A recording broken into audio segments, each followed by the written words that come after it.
आज इस चैप्टर को वाइंड अप करते हैं। फाइनेंशियल स्टेटमेंट एनालिसिस में कॉमन साइज स्टेटमेंट में प्रॉफिट एंड लॉस अकाउंट का कैसे बनाना है, क्वेश्चन नंबर 14 करा रही हूँ उससे related. Prepare a common size statement of profit and loss account from the following information and interpret the same. इसमें हमारे को 2 ईयर्स की वो दिए हुए हैं इंफॉर्मेशन अबाउट इनकम स्टेटमेंट, तो हमने उसको मतलब प्रॉपर फॉर्मेट में बना के इंटरप्रेट करना है इसमें। तो common size statement of profit and loss account ऐसे लिखना है। Common size statement of profit and loss account for the years 31st March 15 and 31st March 16।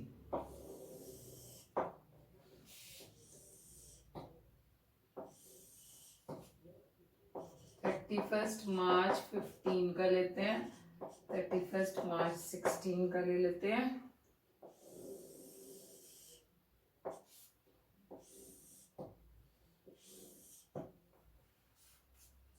सबसे पहले रेवेन्यू फ्रॉम ऑपरेशंस दिया हुआ है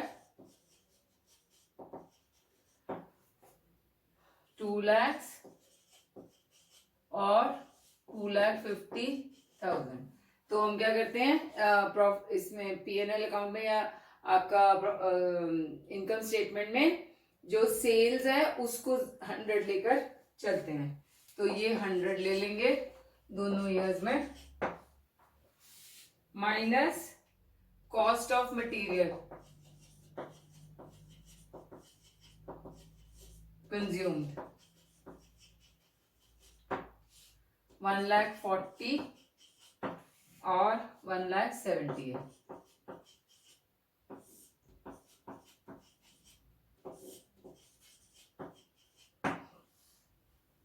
अब इसकी परसेंटेज 1,40,000 डिवाइड बाय 2 लाख करके इंटू 100 निकालनी है।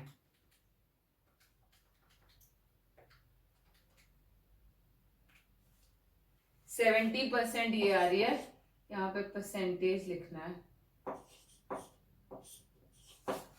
Same here. और ये वाली परसेंटेज आएगी 1,70,000 डिवाइड बाय 2,50,000 इंटू 100 करके 68%।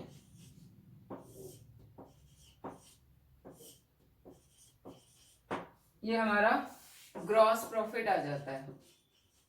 किसी भी फॉर्मेट में क्वेश्चन दिया हो, आपने क्वेश्चन को इस फॉर्मेट में पहले बना के फिर उसको इंटरप्रेट करना है। उसके बाद माइनस एक्सपेंसेस के अंदर फाइनेंस कॉस्ट और अदर एक्सपेंसेस दिए हुए हैं।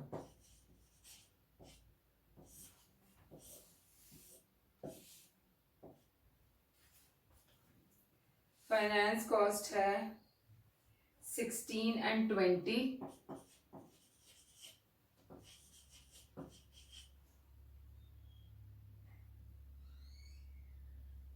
$14 and 10।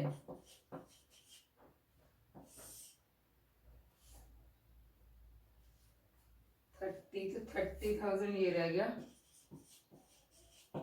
नेट प्रॉफिट आ गया ये, और यहाँ पे 30 माइनस करके 50,000 आ गया। अब इसका परसेंटेज ऑन सेल्स ही निकालना है। 16,000 डिवाइड बाय 2 lakhs इंटू 100, 8%।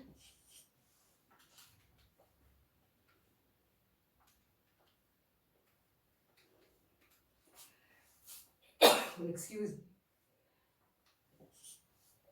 ये 7 आ गया, तो हमारा ये 15% प्रॉफिट रह जाता है ऑन सेल्स। वैसे भी कैलकुलेट करोगे तो 15% ही आएगा। उसके बाद सिमिलरली ये भी निकाल लो, 20,000 डिवाइड बाय 2,50,000 इंटू 100, 8% ये है और 10,000 डिवाइड बाय 2,50,000 इंटू 100, 4% ये है। 12 माइनस करके 20% निकलता है। 50,000 डिवाइड बाय 2,50,000 भी करोगे तो भी आपका 20% ही आएगा। तो पहले तो इस फॉर्मेट में आपने सारा बना लेना है। अब इंटरप्रिटेशन में क्या क्या लिखोगे आप कि आपका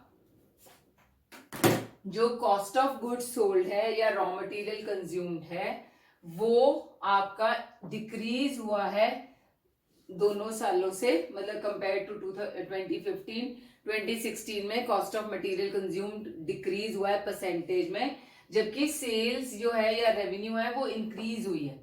सो उसकी वजह से because of that the gross profit has increased in percentage, दोनों की 30% से 32% इंक्रीज हो गया। The reason for this is firstly increase in sales and second is decrease in the value of cost of material. Then उसके बाद आपकी finance cost दोनों की percentage with as a percentage on sales same ही है। उसमें दो in value it has increase, तो इसका मतलब कि कुछ आपने डिबेंचर्स वगैरह और या लोन्स और रेज किए हैं जिसकी फाइनेंस कॉस्ट या इंटरेस्ट जो है इंक्रीज हुआ है, but total percentage on sales remains constant. Number 2 मतलब नेक्स्ट आपकी जो अदर एक्सपेंसेस हैं वो आपके डिक्रीज हुए हैं both in value and in percentage. It was 7% on sales in 2015 and it is 4% on sales in 2016, जिसकी वजह से because of that the net profit has increased in 2016. So overall profitability of the company is improving and it has improved as compared to 2015. तो ये interpretation आपने इसकी देनी है। छोटा सा क्वेश्चन है, ऐसे वाला क्वेश्चन कई बार 5 मार्क्स में भी आ जाता है, तो 3-4 पॉइंट्स आपने लिखने होते हैं इसके अंदर बस। इसी से रिलेटेड एक और क्वेश्चन करा देती हूँ, थोड़ी प्रैक्टिस हो जाएगी आपकी, वो भी इसी से ही है, प्रॉफिट एंड लॉस अकाउंट से रिलेटेड। नेक्स्ट वाला क्वेश्चन है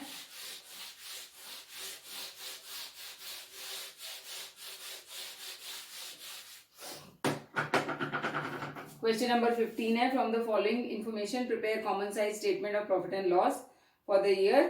तो हमारे को जो भी इंफॉर्मेशन एक ही साल की दी हुई है यहाँ पे इंफॉर्मेशन हमारे को, तो यहाँ पे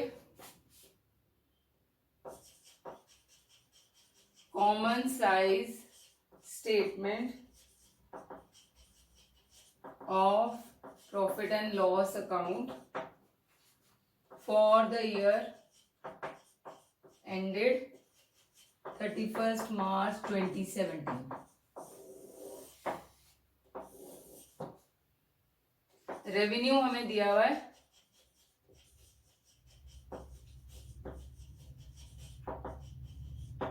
15 लाख का, परसेंटेज में 100 लेना है इसको, minus cost of material consumed,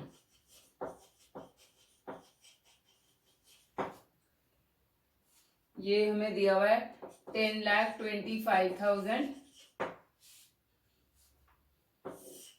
इसको माइनस कर लेते हैं,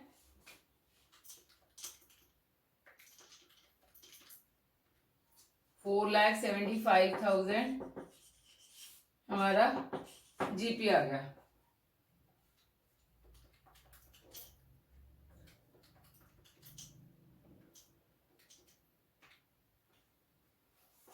%68.33% हमारा इससे रिलेटेड ये है, माइनस 100 करके 31.67% ऑफ जीपी आ गया। अब इसके बाद माइनस एक्सपेंसेस, एक्सपेंसेस हमें दिए हुए हैं 20,000 के,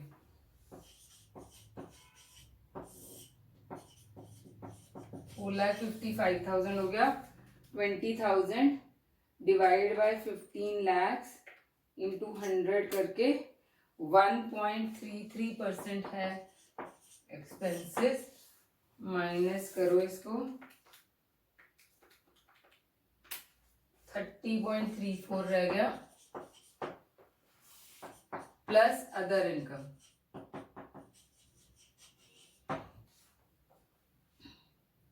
अदर इनकम हमारी है 10,000.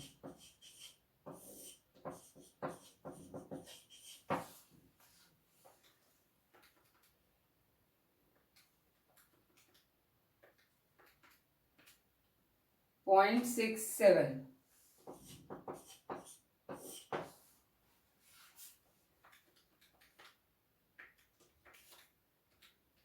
29.67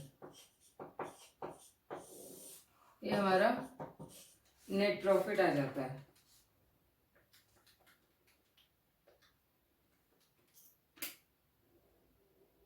ठीक है.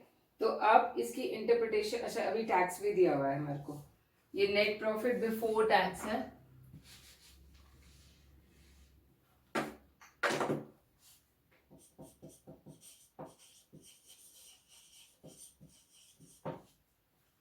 फिर टैक्स हमें दिया हुआ है माइनस टैक्स 1,12,500.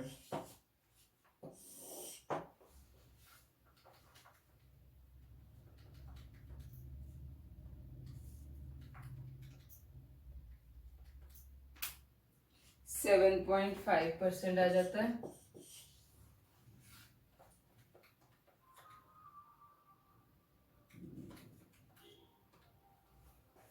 $22.17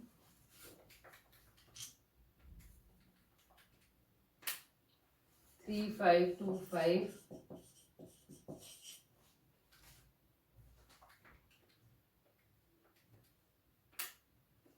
तो अब आपने इसका इंटरप्रिटेशन क्या करना है. एक ही साल का है. कॉस्ट ऑफ गुड्स सोल्ड या कॉस्ट ऑफ मटेरियल कंज्यूम्ड की percentage on the total sales is extremely high. ठीक है. आपका 68% of the total sales value is your cost of goods या कॉस्ट ऑफ मटेरियल कंज्यूम्ड. उसकी वजह से आपका जीपी इज रिड्यूस टू 31.67%. फिर जो आपके एक्सपेंसेस हैं दे आर अंडर कंट्रोल. 1.33% ही हैं expenses on the total sales. उसका कुछ भी नहीं है. एंड बट अदर इनकम का तो कुछ ज्यादा मेंशन करने की जरूरत नहीं है उसमें. बस that is why because the cost the overall profitability otherwise net profit on sales net profit after tax है ना. ये नेट प्रॉफिट आफ्टर टैक्स.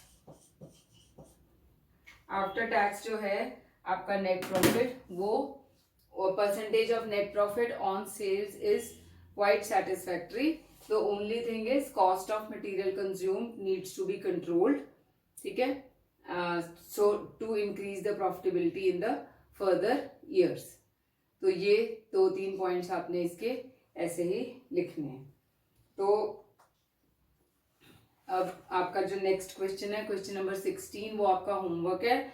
उसमें दोनों बैलेंस शीट और आपको कॉमन साइज वो दिया हुआ है इनकम स्टेटमेंट. दोनों की इंटरप्रिटेशन आपने निकालनी होती है. जनरली क्वेश्चन फाइन एग्जाम में आपको या तो बैलेंस शीट आएगी या इनकम स्टेटमेंट आएगा. दोनों में से किसी में से भी आपने निकालना है. तो कॉमन साइज स्टेटमेंट में हम क्या करते हैं.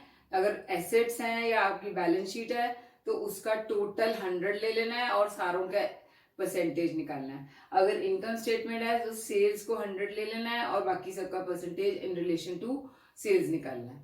फिर एक ट्रेंडिंग रेशियोज था. उसके अंदर क्या था.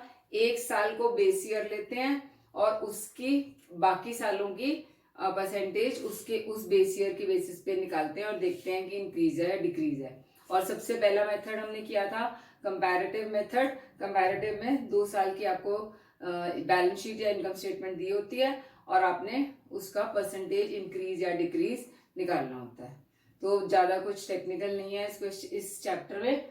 बस हमने यही तीनों मेथड्स आपको इनमें से किसी एक में क्वेश्चन आ जाता है। इसमें बहुत सिंपल है, अगर ये क्वेश्चन आ जाता है तो बल्कि जैकपॉट है आपका, 99% ये क्वेश्चन ठीक होता है। So we'll continue in the next class.